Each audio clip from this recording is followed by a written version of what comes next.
Welcome back to our iOS component breakdown series. In this lecture, we'll talk about the navigation bar.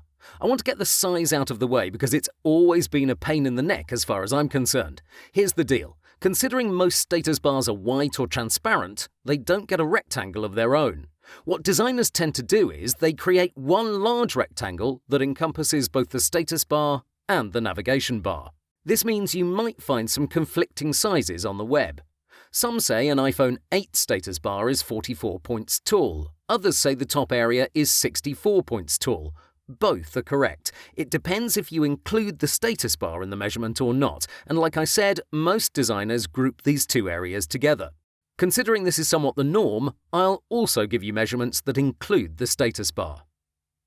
Okay, for regular situations, the top rectangle is 64 points tall, but when there's a large title present, that jumps to 116 points.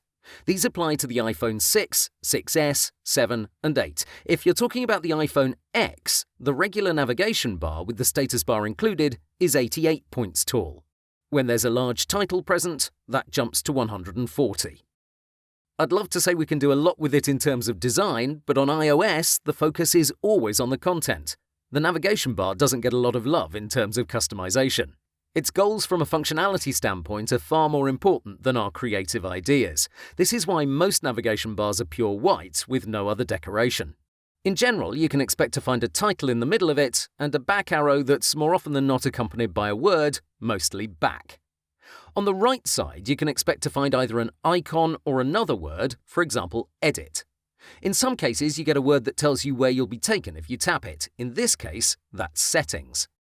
In Ted's app, when you enter an article from the featured section, the navigation bar will inform you about your surroundings. By seeing featured in this top part, you get a better sense of the app. If you explore an article from the Discover section, same thing. This is one of the reasons why so many people feel iOS apps are easier to use than Android ones. In Image's case, we have an icon on either side of the navigation bar, and instead of a title, we get two swipeable tabs, very similar to what Android apps use. This is more of an exception. In general, you won't find this approach in tons of apps. If we're talking about H&M, the header is as simple as it can be. This is to further the philosophy that content reigns supreme. Nothing should distract the user from exploring the contents of the app. As such, you won't find navigation bars that are brightly coloured or that use PNGs. Considering we're fairly limited, I propose you follow certain rules. Number 1, never mix icons with text. While it's fine to have a back text layer on the left and a search icon on the right, you never move these two together. Keep them separate.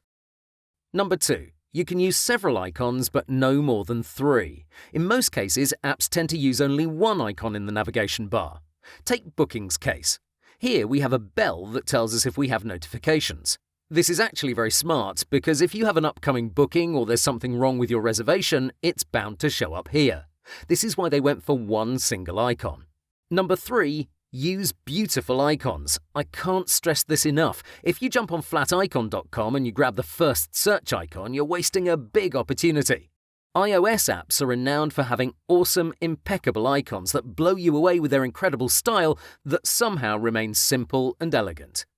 Have a look at Blinkist. This search icon is so special. It's not over-designed, nor is it flamboyant or shouty. It's just right. This is your goal. Taking a step back, some apps like to be as clear as possible, so they rely on words. Take this case from Viber. We have cancel, select contacts, and done. This is also an option. From my point of view, this doesn't look that great because each word has a different styling. While this is definitely on the table, I'd recommend a dash of colour whenever that's possible. Calendar does this. Here, the cancel text layer is red in order to provide additional meaning. Add is currently washed out because it's not available. I can't fault Viber too much though, as their purple background limits their options.